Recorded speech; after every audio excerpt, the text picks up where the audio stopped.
I was exploring some unknown wilderness.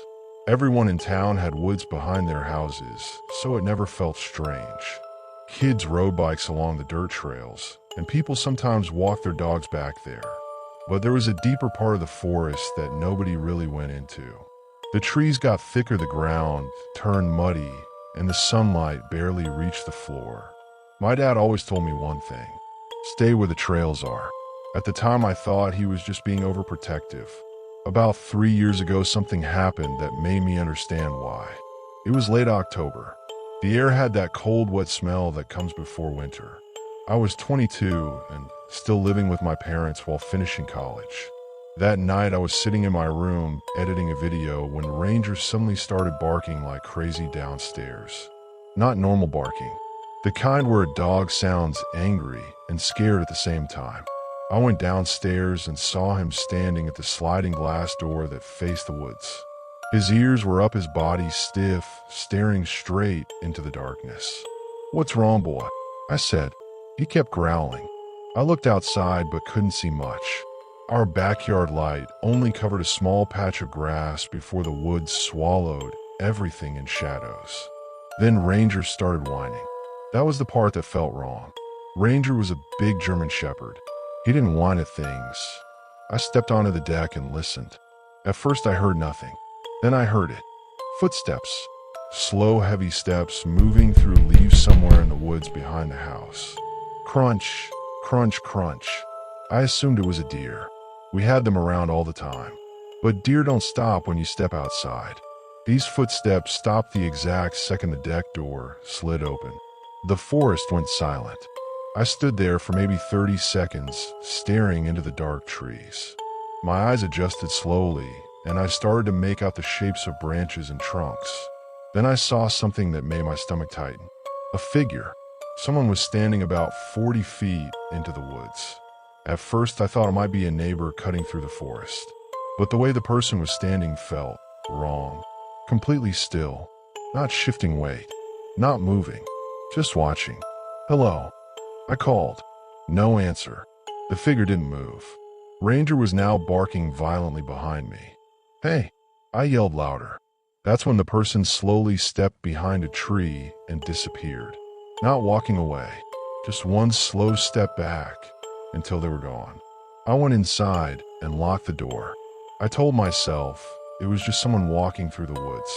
But deep down, something about it felt deliberate, like whoever had been standing there watching my house. The next night, Ranger started barking again. Same door, same woods. I checked the backyard camera footage later, and what I saw made my blood run cold. The camera had captured someone standing at the edge of the forest again. Same spot, same still posture, but this time the person was closer, about 20 feet from my yard, just standing there, watching the house, for almost 15 minutes. The next morning, I showed the footage to my dad. He stared at the screen quietly for a long time. "You see them before?" I asked. He didn't answer right away.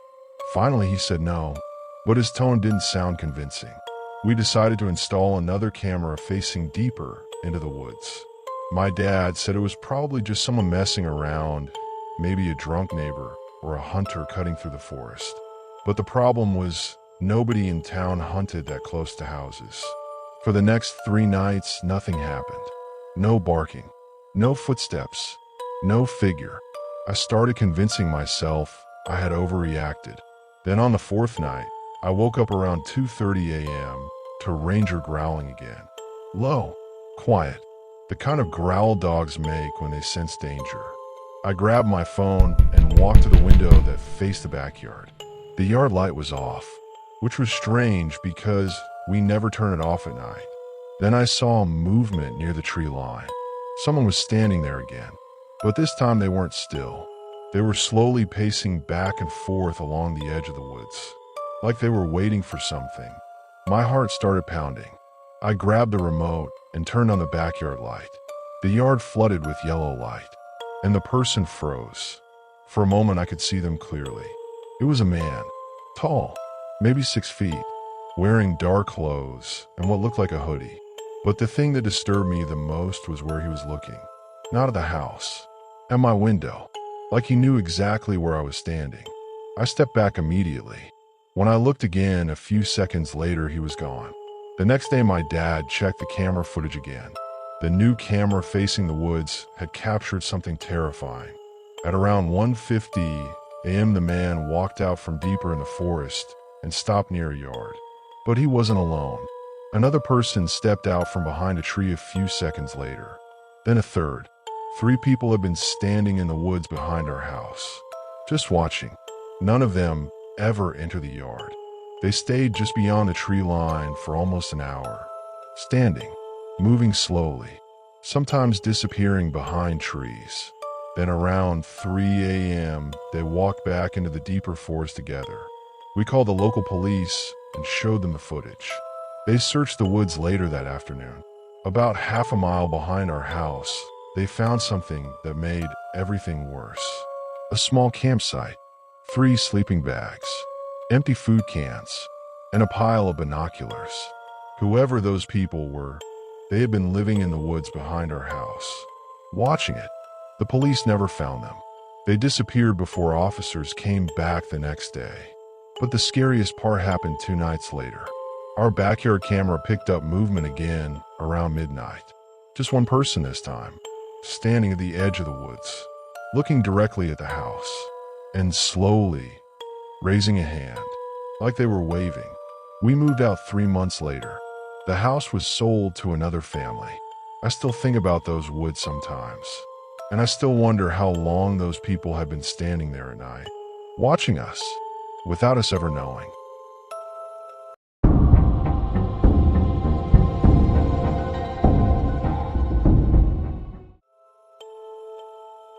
It started with small things.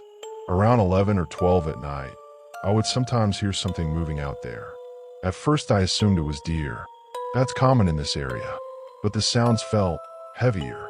Branches snapping, leaves crunching slowly, almost like someone walking. One night, I stepped onto my back porch with a flashlight and scanned the tree line. The woods were about 40 yards from my house. The beam of the light barely reached the first row of trees. Everything looked still, but right when I turned to go inside, I heard 3 knocks. Not random sounds. 3 clear knocks on wood. Knock, knock, knock. It came from somewhere deeper in the trees. I stood there for maybe 30 seconds listening. Nothing else happened, so I shrugged it off and went inside. I even laughed about it later, telling my girlfriend Emily that it was probably just a branch hitting another branch. But the next night it happened again. Same time, same place. 3 knocks. This time I grabbed my phone and recorded a quick video while shining my flashlight into the woods. The camera picked up the sound clearly. Knock, knock, knock. Then silence. I posted a clip in our neighborhood Facebook group asking if anyone else had heard it. 2 people replied. One said they'd heard the same knocking before. The other told me something that made my stomach drop. Don't answer it. That was the entire comment. At first I thought they were joking, but later that night Emily and I were watching TV when the sound came again. Except this time, it wasn't from the woods. It came from the back fence. 3 knocks. Emily looked at me. Did you hear that? I nodded and grabbed the flashlight again. When I stepped outside, the backyard was quiet. The motion light had turned on, lighting up the grass and the fence line. Nothing was there. I walked toward the fence anyway. The woods were just beyond it, dark and thick. That's when I heard something moving. Slow steps, coming toward the fence from inside the trees. I froze. The footsteps stopped on the other side of the fence, only a few feet away from me. And then from the darkness, someone knocked on the wood again. 3 times. Knock, knock, knock. But this time, it wasn't hitting a tree. It was hitting the fence. And I realized something that made my chest tighten. Whoever, or whatever, was out there had walked right up to my property, and it knew someone was home. I stood there staring at the fence, my flashlight pointed straight at it. But the beam only lit up the wooden boards. The woods behind it were too dark to see clearly. Hello. I called out. No response. Just silence. I took a few steps closer to the fence, trying to shine the light through the gaps between the boards. The woods on the other side were pitch black. Then I heard breathing.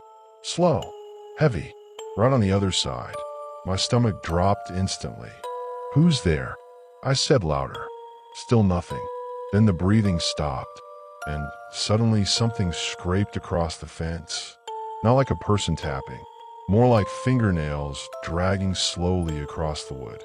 Emily opened the back door behind me. "Kevin, what's going on?" Before I could answer, the knocking happened again, but this time was different. 6 knocks. Fast. Knock, knock, knock, knock, knock, knock. Emily grabbed my arm. "Let's go inside. Now." We rushed back into the house and locked the door. I shut off the porch light, and we stood by the window watching the yard. For almost 5 minutes, nothing happened. Then we saw movement. Something stepped out of the trees. At first, I thought it was a person, but the way it moved didn't look normal. It was tall, thin, and its arms hung strangely long at its sides. The porch light was off, but the moonlight barely lit the yard enough for us to see its outline. It walked slowly along the fence, stopping right where I had been standing earlier. Then it leaned forward and knocked again, 3 times. Emily whispered, "Is that a guy?" I shook my head slowly, because the thing standing there wasn't facing the house. Its body was facing the woods, but its head was turned completely backward, looking directly at our window.